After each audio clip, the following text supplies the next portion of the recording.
Hi hello అందరికీ నేను నీ Kavitha. Welcome back to our channel Ballari Ruchulu అండి. ఈరోజు హోమ్మేడ్ డ్రై రోస్టెడ్ నట్స్ ఏ విధంగా చేసుకునేదని డీటెయిల్స్గా చూపిస్తానండి. మీరు ఎక్కడో మిస్ చేయకుండా చూస్తే దాని హెల్త్ ఒక్కొక్క నట్టుకి ఒక్కొక్క హెల్త్ బెనిఫిట్స్ అవన్నీ చెప్తాను. ముందు కడాయి వేడి చేసుకొని మందమైన కడాయి తీసుకోవాలండి. దాంట్లో టేబుల్ సాల్ట్ వేసి అది కొద్దిగా వేగిన తర్వాత బాదాంని వేసుకోవాలండి. అది బాదాంలో వచ్చేసి మెదడు బలపడుతుంది, జ్ఞాపక శక్తిని పెంచుతుందండి. హార్ట్ రిలేటెడ్ ప్రాబ్లమ్స్ ఏవి ఉండవు. ఈ చెడు కొలెస్ట్రాల్ని తగ్గిస్తుంది, రక్తహీనతను తగ్గించి ఐరన్ ఎక్కువగా ఉంటుందండి బాదంలో. అదేవిధంగా shiny skin and hair growth కోసం బాదం బాగా ఉపయోగపడుతుంది, ఎముకలు స్ట్రాంగ్ అవుతాయండి. అవి బాగా రోస్ట్ అయిన తర్వాత ఈ విధంగా జల్లడించుకొని మళ్ళీ అదే సాల్ట్ను మళ్ళీ కడాయిలో రిపీట్ చేసుకోవాలండి. ఒక్కొక్క నట్టును ఒక్కొక్కటి చూపిస్తాను. ఇవి వచ్చేసి సన్ఫ్లవర్ అండి. ఆ సాల్ట్ను మళ్ళీ కడాయిలో వేసుకొని దాంట్లో సన్ఫ్లవర్ సీడ్ వేసుకుంటామండి. ఇవి చిన్నవి కాబట్టి తొందరగా వేగిపోతాయి. సన్ఫ్లవర్ సీడ్ విటమిన్ ఈ రిచ్గా ఉంటుంది. అన్ని నట్స్ కన్నా ఈ నట్స్లో విటమిన్ ఈ రిచ్గా ఉంటుందండి. చాలా టేస్ట్గా ఉంటుంది. దీన్ని తప్పకుండా మీరు మిస్ చేయకుండా తీసుకోండి, చాలా బాగుంటుంది.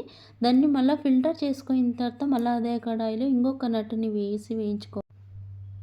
ఈ నట్స్ వచ్చేసి కర్బూజా నట్స్ అండి. ఇవి కూడా చిన్నగా ఉంటాయి కదా, తొందరగా ఎగిపోతాయి. ఈ నట్స్లో పోషకములు ఎక్కువగా ఉంటుందండి. అంటే ఈ నట్స్లో పోషకాల నిధి ఉంటుందంటే చాలా విటమిన్స్ అండ్ ప్రోటీన్స్ ఎక్కువ ఉంటాయండి. అవి రోస్ట్ చేసుకొని బాగా వేయించుకోవాలి.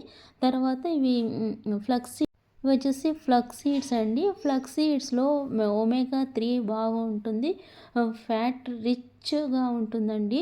ఒమేగా 3 అండ్ హెచ్డిఎల్ గుడ్ కొలెస్ట్రాల్ని బాగా కంట్రోల్ చేస్తుంది.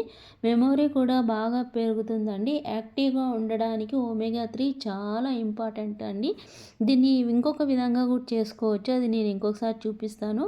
లాస్ట్కు ఈ పల్లీలు వచ్చేసి అందరికీ అందుబాటులో ఉంటాయండి. కాబట్టి అందరూ రోజు ఒక గుప్పెడు వేరుశెనగలు వేయించిన పల్లీలను తీసుకుంటే చాలా మంచిదండి. ఇది అందరికీ అవైలబిలిటీ ఉన్నాయి అండ్ తక్కువ ధర కూడా.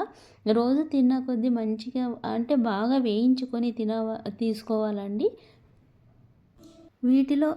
ఈ వీడియోలో గుమ్మడికాయ విత్తనాలు రోస్ట్ చేయడం మిస్ అయ్యిందండి, అందుకు నేను ఈ విధంగా చూపిస్తున్నాను. ఇవి గుమ్మడికాయ విత్తనాల్లో విటమిన్స్ పుష్కలంగా ఉన్నాయండి. అన్ని విటమిన్స్ ఉన్నాయి. Vitamin A, vitamin C and vitamin 3, ఆ విధంగా కాల్షియం, మెగ్నీషియం, పొటాషియం వంటి పుష్కలంగా ఉన్నాయండి. అన్నీ రోస్ట్ చేసిన తర్వాత చల్లారిన తర్వాత ఈ విధంగా ఎయిర్ టైట్లో పెట్టుకొని ఒకరోజు చల్లారిన తర్వాత ఈ విధంగా ఎయిర్ టైట్ బాక్స్లో పెట్టుకోవాలండి. ఇవి రోజు 2 స్పూన్లు తీసుకుంటే మంచిదండి. ఈ వీడియో నచ్చితే కనుక లైక్ చేయండి, షేర్ చేయండి, సబ్స్క్రైబ్ చేయండి. Thank you.